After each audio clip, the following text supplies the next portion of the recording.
Alors on va se plancher sur un nouveau logiciel qui est Plan.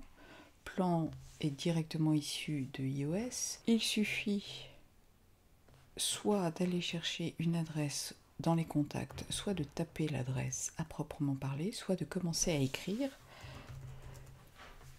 Et il va vous trouver différentes possibilités. Donc tout ça, ce sont des choses que je n'ai pas dans mon carnet d'adresses. Là, c'est les contacts sont ici, les adresses pouvant correspondre à des événements particuliers. Vous avez différentes requêtes de recherche et vous avez ici donc un certain nombre de possibilités. Si je tape par exemple Buffalo Grill, il va me proposer un certain nombre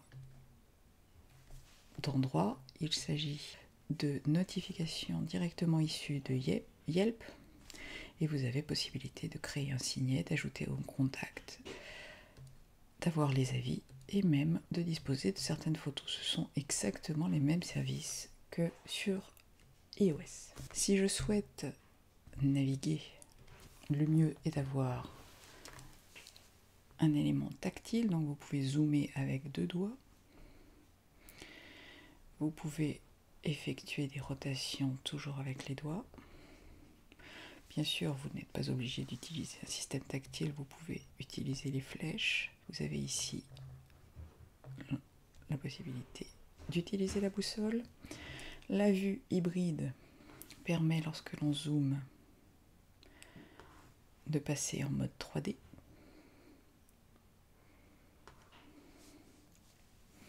Donc si j'active maintenant la vision 3D, avec les flèches du clavier, je peux me déplacer également. Donc toujours la même chose, hein, je peux visiter Paris et je peux utiliser la vue satellite, qui est la vue hybride, mais sans les indications. Par exemple, là, j'ai des indications de restaurant. Encore une fois, j'accède directement aux données. Plan a surtout un intérêt, celui de créer des itinéraires. Donc si je dis par exemple que je veux aller de mon adresse de bureau, c'est-à-dire ce qui est renseigné sur ma fiche de contact, si je vais dans Contact et que je demande à afficher ma fiche,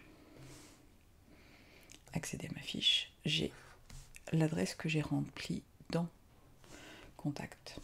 Et c'est celle-ci qui est utilisée pour le calcul d'itinéraire. Donc là, j'ai dit que je veux, à partir de mon adresse nommée bureau jusqu'au Buffalo Grill, cet itinéraire proposé est un itinéraire à pied. Je peux avoir un itinéraire voiture. Quand c'est un itinéraire voiture, il en propose 3 différents. Vous avez l'itinéraire ici, et vous devez en avoir un autre différent qui nécessite de contourner. Pour vérifier en temps réel les infos de circulation, on les active ici. Si vous cliquez sur un événement, donc là il y a un événement, s'il y a des travaux, c'est ici. Et lorsque vous avez des rues qui sont bloquées, par exemple, c'est ici, c'est noté. Vous voyez que c'est mis à jour en temps réel. Donc ça c'est bien gentil. L'idéal serait dans ces cas-là de pouvoir envoyer ces informations sur un appareil mobile et bien sûr c'est également possible. Donc si je clique sur envoyer, j'ai ici tous les appareils qui sont raccordés sur le même compte iCloud. Donc en l'occurrence, je vais allumer l'iPod Touch. Si je demande à envoyer vers l'iPod Touch, j'ai une notification qui me permet de visualiser l'itinéraire et de démarrer le guidage.